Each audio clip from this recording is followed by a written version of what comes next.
What's up et Catchadité, bienvenue dans cette nouvelle vidéo, c'est Jimbo et je serai votre commentateur aujourd'hui. Et aujourd'hui Catchadit, on se retrouve pour les résultats du SmackDown du 10 septembre 2021, un SmackDown qui a eu lieu au légendaire Madison Square Garden de New York. Et en plus, c'était un événement assez spécial pour moi, mais je vais vous en parler un tout petit peu plus tard. Mais sur ce, trêve de blabla, let's go!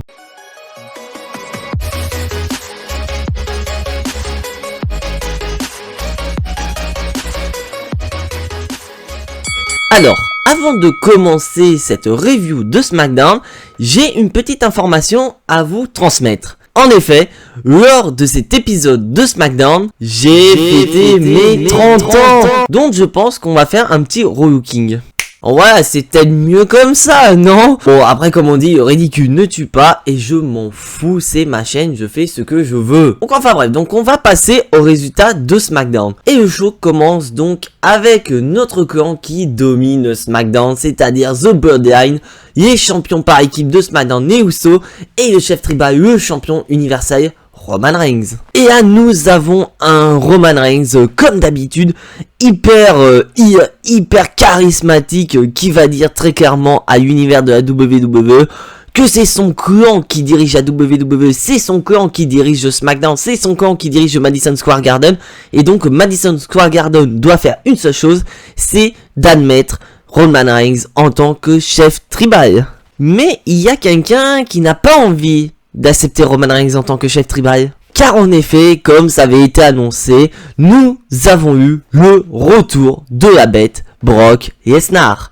Et donc Brock Lesnar arrive, c'était un super Brock Lesnar, vraiment comme un Brock Lesnar qu'on a retrouvé à SummerSlam avec même look, qui est vraiment hyper badass, j'ai surkiffé son arrivée, et Brock Lesnar va foutre la merde dans le clan. Car en effet, nous avons Brock Lesnar qui confronte les Usos et Roman Reigns, et Paul Heyman va dire à Brock Lesnar, écoute mec, je ne comprends pas, il y a tellement de titres à la WWE. Ouais bon, on sait tous que Brock Lesnar, lui, est intéressé par les titres mondiaux, donc c'est sûr que comme autre option, il y aurait Bobby Lashley, pourquoi pas Bobby Lashley, Brock Lesnar, qu'on attend depuis des années. Mais Paul Heyman demande pourquoi Brock Lesnar s'intéresse au titre universel. Et là d'un coup, nous avons Brock Lesnar qui va dire à Paul Heyman, écoute Paul, j'ai aussi une question pour toi, c'est pourquoi t'as pas prévenu Roman Reigns que j'allais venir au SummerSlam alors que t'étais au courant, frère. Et là, j'ai surkiffé ce moment parce que nous avons un Roman Reigns et les Usos qui sont en train de regarder Paul Heyman mais d'un sale œil en disant putain en fait il est vraiment avec Brock Lesnar ce con. Et d'un côté nous avons Paul Heyman qui est hyper gêné. On s'est limite à se demander s'il était réellement au courant ou si c'est vraiment un plan de la part de Brock Lesnar pour mettre la zizanie dans The Bloodline. Et après ça, bah nous avons Roman Reigns et Usos qui quittent le ring, et nous avons eu une séquence de nostalgie très clairement, car nous avons Paul Heyman qui est aux côtés de Brock Lesnar, et Paul Heyman va présenter Brock Lesnar comme il nous a fait les présentations depuis plusieurs années en disant que voilà Brock Lesnar c'est le champion du monde incontesté, le conquérant Brock Lesnar, et Brock Lesnar bah il est content parce que lui ça, il dit clairement ça fait tellement longtemps Paul qu'on n'a pas eu ce moment, j'ai surkiffé. Mais après ça nous avons Brock Lesnar qui commence à devenir un petit peu sérieux en disant voilà avant que Roman Reigns ne te vire, Paul accepte le challenge. Je dis ça va être quoi comme challenge? Et Brock Lesnar dit écoute, je veux un match de championnat contre Roman Reigns, t'as 5 secondes pour valider ce challenge ou sinon je t'éclate ta gueule. Et après ça, bah Brock Lesnar se défoule, veut attaquer Paul Heyman, mais Roman Reigns arrive avec Usos, etc. Mais Brock Lesnar, comme je l'ai dit, il est hyper badass depuis son retour à SummerSlam. Bah, il s'en bat les couilles, il va démonter les Usos et il va leur faire un voyage à Suplex City. Et franchement, j'ai surkiffé ce moment, très très bon opener. Avec vraiment toute cette zizanie qu'il y a autour de Paul Heyman, d'un Paul Heyman qui est au courant que Brock Lesnar était au SummerSlam mais qui n'a rien dit à Roman Reigns. Des débuts voilà de dissension du côté de The Bloodline avec Brock Lesnar, Paul Heyman, et comme je l'avais dit, voir Poiman autour de cette rivalité, j'ai surkiffé. Et Poiman donc va répondre au challenge de Brock Lesnar en disant que voilà, bah c'est Roman Reigns qui choisit et Roman Reigns donnera sa réponse quand il le souhaitera. Et maintenant, on va passer au premier match de la soirée avec un match à 10 avec d'un côté voilà tous les babyface et d'un côté tous les heel. Par exemple du côté des babyface, on a par exemple les Mysterio, on a Biggie, on a Nakamura, on a Rick Booth. Et du côté des heel, nous avons Apollo Crews, Dolph Ziggler, Robert Wood, Otis et Sami Zayn. Et on va vraiment se concentrer sur le cas de Sami Zayn, car en effet Sami Zayn est habillé vraiment comme un fan de NBA qui porte la tenue de l'équipe de New York chez NBA, et il va présenter un invité. Et cet invité n'est d'autre que Trae Young, qui est un joueur des Atlanta Hawks, une équipe rivale de New York. Donc après je peux dire des conneries, je ne suis absolument pas NBA. Donc si les Atlanta Hawks sont vraiment une équipe rivale de l'équipe de New York, dites-moi dans les commentaires, ou si c'est vraiment pas le cas, dites-moi, ça me rendra plus intelligent. Voilà, j'ai la trentaine, j'ai perdu des neurones. Et donc on va passer au match. D'habitude j'aime pas les matchs à 10, mais là cette fois-ci c'est un match que j'ai bien aimé, au contraire, avec vraiment des séquences où c'est pas parti dans tous les sens, où c'est vraiment bien construit. Et bien sûr, à un moment donné dans le match, je tiens à rappeler quand même qu'il y a beaucoup de monde aux abords du ring, surtout du côté des heels, où nous avons quand même le commandant Aziz, nous avons Chad Gable, où nous avons encore, voilà, Trae Young qui est aux abords du ring. Et ce dernier va intervenir dans le match. Car en effet, durant le match, nous avons Sami Zayn qui distrait arbitre, et Trae Young va tenter d'arracher le masque de Rey Mysterio. Mais bien sûr, l'arbitre le voit et décide de virer Trae Young du ring, et donc il le renvoie dans les vestiaires. Et après ça, nous avons la fin du match où Sami Zayn se prend un double 619 donc du père et du fils Mysterio, et un big ending de Biggie pour le compte de 3. Donc qui est gagnant de ce match sont l'équipe des Babyface. Et après ça, nous avons Biggie qui se fait interviewer, parce que je tiens quand même à vous rappeler que Biggie est toujours Mr. Money in the Bank, donc il représente une menace potentielle pour le champion universel Roman Reigns ou encore le champion de la WWE Bobby Lashley. Donc un journaliste lui demande quelle va être la suite pour lui et sa mallette. Donc Biggie dit clairement que voilà, il est Mr. Money in the Bank, à tout moment il représente une menace pour les champions, et qu'à tout moment ce dernier peut cash-in et devenir champion quand il le veut. Donc on voit très clairement que WWE tente de faire monter Biggie petit à petit vers la porte du main event, parce que je ne vous cache pas qu'à l'heure actuelle, Biggie ne représente aucune menace, que ce soit pour Roman Reigns ou Bobby Lashley. Donc si Biggie venait à cash-in maintenant, il se raterait. Très clairement, il va se rater s'il cash maintenant. Donc vraiment, WWE, faut vraiment que vous fassiez monter Biggie petit à petit au niveau du main event pour qu'il représente vraiment cette menace du Mr. Money in the Bank. C'est-à-dire que voilà, à tout moment, le champion, s'il se fait trop défoncer et qu'il est trop épuisé, on a le champion vulnérable, et on a Biggie qui vient cash-in et qui devient champion du monde, car c'est vraiment Biggie que je veux voir champion du monde dans le futur. Et on va passer maintenant à la signature de contrat pour History Moves entre Bianca Belair et la championne de SmackDown, Becky Lynch. Et donc nous avons Bianca Belair qui arrive en première, et voilà, aptitude de babyface de Bianca Belair, superbe promo de la part de Bianca Belair. On voit vraiment que Madison Square Garden est derrière Bianca Belair, où elle va dire que voilà, je respecte Becky Lynch, voilà, c'est une très grande catcheuse, etc. Mais elle a pas trop apprécié de se faire battre en 26 secondes, et que cette fois-ci, elle veut sa revanche, elle veut le match qu'elle était censée avoir à SummerSlam, et que cette fois-ci, elle va botter les fesses de Becky Lynch. Et après ça, nous avons une Becky Lynch qui arrive, et franchement, une Becky Lynch assez badass, car on la voit avec le long manteau rouge et les lunettes. On voit très clairement que c'est Becky Lynch à heel. Et franchement, si vous me dites que Becky Lynch n'est pas du tout heel, achetez-vous des lunettes. Et même si vous avez 30 ans. Enfin bref. Et là, on voit une Becky Lynch quand même qui refuse de signer contrat et pas motivée pour aller affronter Bianca Belair à Extreme Moves. Je vous rappelle que Becky Lynch est heel. Et donc, elle demande à Adam Pearce et Sonya Deville, qu'est-ce qui se passe si je refuse de signer contrat? Est-ce que je risque une suspension? Est-ce que mon titre sera retiré? Bref, est-ce que je risque quelque chose si je signe pas mon contrat? Et Sonya Deville lui dit, mais écoute meuf, signe ton contrat, voilà, t'as rien d'autre à faire, signe ton contrat. Et Bianca Belair insiste sur le fait que Becky Lynch Lynch doit signer son contrat et invite Afouille aussi à inciter Becky Lynch à signer le contrat. Donc tu vois Afouille qui dit signe. Et d'un autre côté, nous avons Becky Lynch qui pète un câble, vraiment comportement d'une heel qui n'aime pas du tout les fans, en disant très clairement, écoutez, j'ai quand même laissé ma petite fille Roux à la maison pour revenir le plus tôt possible pour vous, les fans de la WWE, pour vous les catch addicts, et regardez comment vous m'avez accueilli, vous m'avez craché au visage, et après vous vous demandez pourquoi je me retourne contre vous, pourquoi j'ai fait un heel turn. À côté c'est compréhensible, et donc Becky Lynch signe son contrat et se casse, officialisant le match entre Bianca Belair et Becky Lynch lors d'Extreme Rules.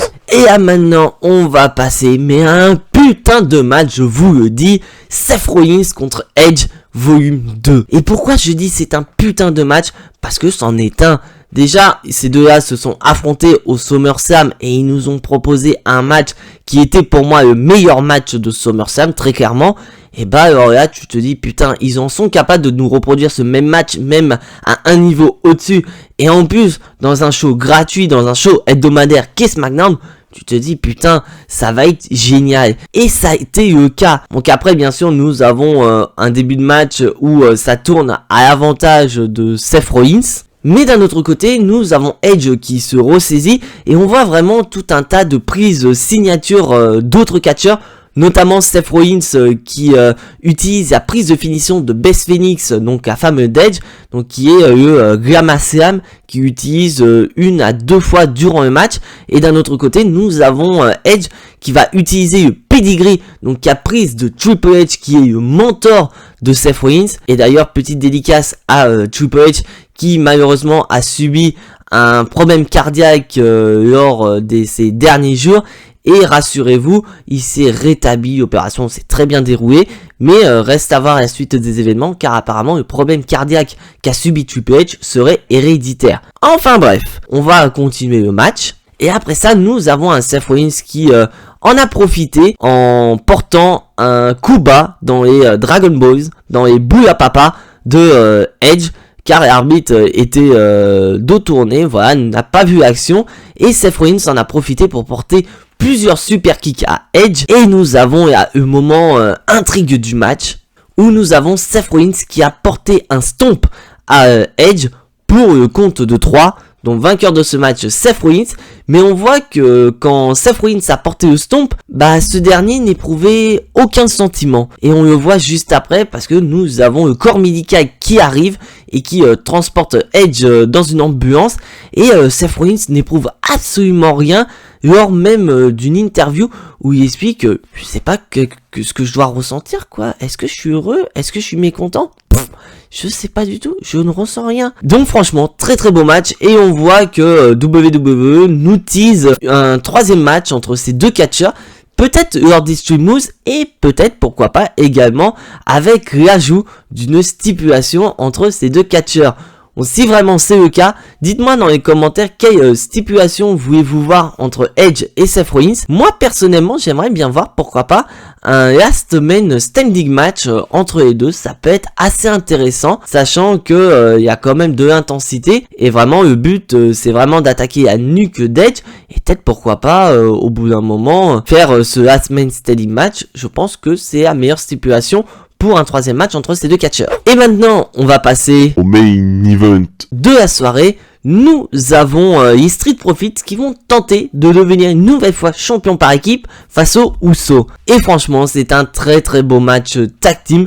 Et à noter que au début du match, nous avons le chef tribal Roman Reigns qui observe le match dans sa loge. Et bien sûr, comme d'habitude, quand nous avons les Street Profits qui sont dans le ring, c'est surtout Montez Ford qui met le ton pour cette équipe. J'adore Montez Ford et franchement voir Montez Ford en solo ne me gêne absolument pas. Et durant le match nous avons Roman Reigns qui décide de quitter sa loge et de regarder le match d'un peu plus près parce que ce dernier sent peut-être que les Usos sont sur le point de perdre. Et il avait raison, car durant le match, nous avons Montez Ford qui s'apprête à faire le tombé final pour permettre aux Street Profits de devenir champion par équipe de SmackDown. Mais là d'un coup nous avons Roman Reigns qui arrive et qui pose sa guillotine sur Montez Ford, indiquant également une disqualification des Usos. Mais comme c'est par disqualification, les Usos restent champions. Et après ça, nous avons Roman Reigns qui prend le micro et qui va répondre au challenge de Brock Lesnar. Et donc Roman Reigns accepte le défi de Brock Lesnar,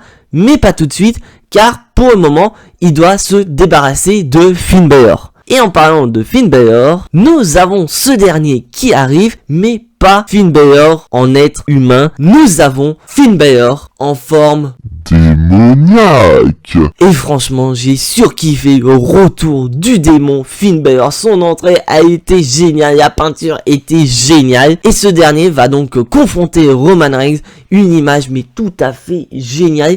Parce que la WWE nous avait annoncé il y a quelques jours sur les réseaux sociaux que Roman Reigns défendra son titre de champion universel contre Finn Balor. Mais après cette séquence-là, je pense très clairement que ce n'est pas Finn Balor qui va affronter Roman Reigns, ça va être le Demon King Finn Balor. Je le pense sincèrement et ça va être le cas. Et franchement, j'ai surkiffé. Et le show se termine avec cette image, cette confrontation entre le chef tribal et le démon. Et comme je le redis, j'ai surkiffé sa race. Et franchement, ça m'a fait du bien de voir le démon parce que c'est vrai que malheureusement, le démon nous a quittés sur une très mauvaise utilisation. Rappelez-vous, c'était contre Andrade lors d'un show en Arabie Saoudite où vraiment le démon a été amené comme ça, sans construction, alors que quelques mois avant, Finn Balor affrontait Brock Lesnar pour le titre universel et le démon n'était pas venu. Alors que là, on a le démon qui est de retour, qui est très bien annoncé, très clairement, qui est très bien intégré dans cette rivalité d'une manière très intelligente. Et sachant qu'en plus, il y a quelques années, la WWE avait exprimé la volonté de mettre le démon au vestiaire, de plus utiliser ce personnage, et de voir le démon arriver, c'était génial. Alors, bilan de ce SmackDown, il est parfait. Après, bien sûr, il y a des petits points négatifs, notamment la division féminine qui est pas présente. On était censé avoir un match féminin, donc on devait avoir Carmella et Zelina Vega contre Liv Morgan et je sais plus qui, et Toni Storm, voilà, Toni Storm. Mais comme le match entre Seth Rollins et Edge a duré plus longtemps que prévu, la WWE a décidé de retirer ce match. Bon, d'un côté, je pense que ça a été la meilleure décision de retirer ce match, parce que ça aurait été un match, je pense, horrible. Et d'un autre côté, nous avons John Cena qui n'était pas présent, donc pas présent dans le sens où John Cena avait été annoncé lors du show du Madison Square Garden, mais ce dernier n'était pas présent dans le show télévisé, mais ce dernier était présent dans un dark match avec les Mysterio contre Roman Reigns et les Usos. Mais sinon, à part ça, je cherche vraiment une petite bête. C'est un très bon SmackDown et on voit clairement qu'il y a une différence de niveau très importante entre SmackDown et Raw. Moi, je vous dis très honnêtement, quand il y a Raw qui arrive, je suis pas motivé à le regarder. D'ailleurs, je suis même pas motivé à faire les reviews de Raw, tellement Raw est horrible ces derniers temps, alors que du côté de SmackDown, je suis hyper motivé parce que c'est un putain de show, c'est vraiment génial. Quand tu vois par exemple le retour de Brock Lesnar, alors que Brock Lesnar c'est catcheur que je déteste le plus, mais le voir revenir avec ce nouveau look et revenir en tant que face en plus, faut pas oublier, Brock Lesnar il est face dans cette rivalité, alors que ce dernier il a toujours été heel depuis 2012. Et là, ça fait du bien de le voir en tant que face et de voir Roman Reigns en heel. Donc après, je suis d'accord qu'on va encore avoir une énième confrontation entre Roman Reigns et Brock Lesnar. Mais quand tu vois comment la rivalité est construite entre les deux, tu te dis, ça va être, pour moi personnellement, je pense qu'on est tous d'accord, ça va être la meilleure rivalité Brock Lesnar-Roman Reigns qu'on a eu ces dernières années à la WWE. Allant même plus loin que leur toute première rivalité qu'on a eue en 2015. Et franchement, c'est génial parce que voilà, la WWE apprend de ses erreurs du côté de SmackDown et nous propose vraiment un show énorme. Et maintenant, c'est à se demander, est-ce que WWE ne devrait pas copier SmackDown à Raw pour qu'on ait vraiment ce qu'il faut? C'est-à-dire, pourquoi pas vraiment avoir des décisions qui vont être prises de manière très radicale, du côté par exemple du champion Bobby Lashley, ou peut-être même du côté de Raw en règle générale. Peut-être pourquoi pas passer le show de 3 heures à 2 heures, pourquoi pas, je dis ça, mais franchement il y a tellement de solutions pour permettre à Raw de devenir meilleur, parce que là clairement SmackDown roule sur Raw depuis pas mal de temps. Et je dis pas juste parce qu'il y a Roman Reigns qui est heel que c'est lui qui fait tout tourner, non, je ne dis pas ça. Mais quand tu vois l'utilisation des catcheurs, je suis désolé, c'est une meilleure utilisation que du côté de Raw. Je pense qu'on est tous d'accord. Donc dites-moi dans les commentaires ce que vous en pensez. Est-ce que selon vous, SmackDown est largement au-dessus de Raw. Donc voilà, c'est tout pour ces résultats de SmackDown. Si bien sûr tu n'es pas abonné à la chaîne, je t'invite à t'y abonner juste ici, à activer la petite cloche pour être notifié des prochaines vidéos et surtout lâcher un maximum de pouces bleus qui font plaisir à la chaîne. Et donc on se retrouve mardi pour les résultats du prochain Monday Night Raw. Mais en attendant, soyez tous très fiers d'être des catch addicts. Et n'oubliez pas que le catch c'est la vie, le catch c'est la meilleure chose qui soit, le catch vie. C'était Jimbo, je vous fais à tous en attendant des gros bisous et à la prochaine.